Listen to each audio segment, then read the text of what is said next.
स्वागत है बच्चों एक नई वीडियो में। आज हम लोग 7th की बुक से लेसन 7 को रीड करेंगे। पढ़ने के साथ साथ इसकी मीनिंग को भी समझने का प्रयास करेंगे। तो आइए शुरू करते हैं। लेसन 7 है the responsible king.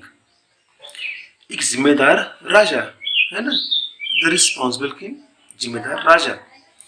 Once upon a time, there was a king who lived in a palace on the bank of the river. एक समय की बात है, एक राजा एक नदी के किनारे रहता था। He was unhappy because the people of his kingdom were irresponsible.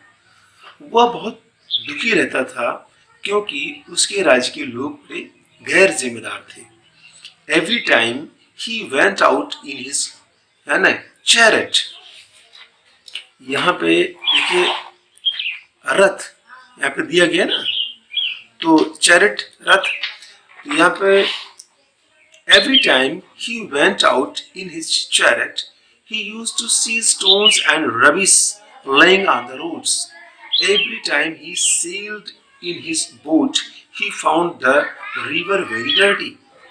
अब ये देखिए, जब भी वो निकलता था बाहर, एवरी टाइम जब वो रथ लेके बाहर निकलता था तो वो पाता था कि सड़कों पे जो है पत्थर पड़े हुए हैं, कूड़ा कचरा पड़ा हुआ है। और जब भी वो नदी में है ना, रिवर नदी में जो है बोटिंग करता था तो वो नदियों को बहुत गंदा पाता था और वो दुख के साथ करता था। Very why are my people so irresponsible he moaned, है ना। देखिए मोन्ड की मीनिंग यहाँ पे दी गई है। हाँ, आहवरी, ठीक है, देखिए दिया गया है आहवरी। तो he why are my people so irresponsible, मेरे लोग, मेरी प्रजा के लोग इतने ज्यादा गैर जिम्मेदार कैसे हो सकते हैं, क्यों हैं। व्हाई मीन्स क्यों। ही मोन्ड, है ना, उसने आहवरी। Why do they not keep the roads clean? वो सड़कों को, रास्तों को साफ क्यों नहीं रखते हैं। He thought for a while and said, I must teach them a lesson.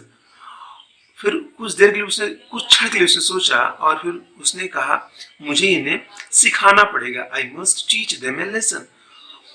One night he took a bag of gold coins with him and went to the main road. एक रात उसने क्या किया कि सोने से भरे सिक्के की थैली उठाया और मेन रोड पे निकल पड़ा। His वजीर was also with him. उनका वजीर जो था वो भी उनके साथ था। He saw a pit in the middle of the road.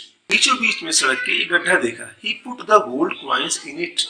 उन्होंने सोने की मोहरों को, सोने के सिक्कों को उसी में रख दिया। Then the king and the wazir covered the pit with a big stone. फिर उन्होंने एक बड़े पत्थर से उस गड्ढे को ढक दिया। Next day, a man came along the road in his cart, which was full of coal. तो एक दिन एक आदमी जो है उधर से आ रहा था अपनी गाड़ी लेकर के, जो कोयले से भरी हुई थी।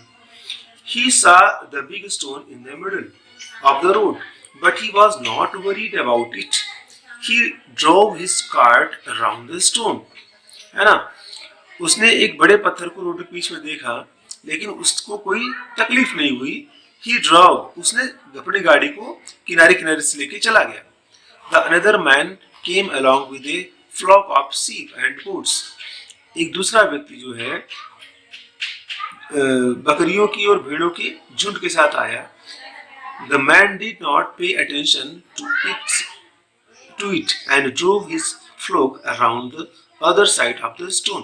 वो अभी इन बकरियों को और भेड़ों को जो है उस पत्थर के दूसरे किनारे से लेके चला गया। Many other people also passed along the same road.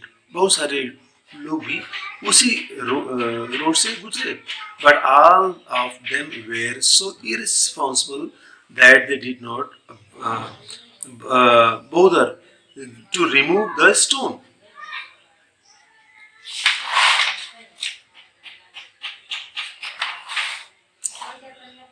बहुत सारे लोग उस रास्ते से गुजरे लेकिन but all of them were so irresponsible that they did not bother to remove the stone. लेकिन उसमें से किसी ने भी जो है उसको हटाने की जहमत नहीं उठाई या उसके लिए कोई चिंता नहीं की.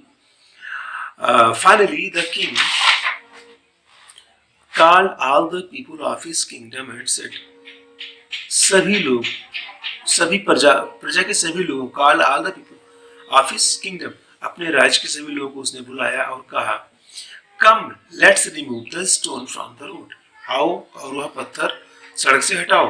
पीपल वेयर स्टंट, है ना, लोग चकित रह गए to see the gold coins in the pit when they rolled the stone away. जब लोगों ने उस पत्थर को हटाया तो देखिए उसको चंबित रह गए.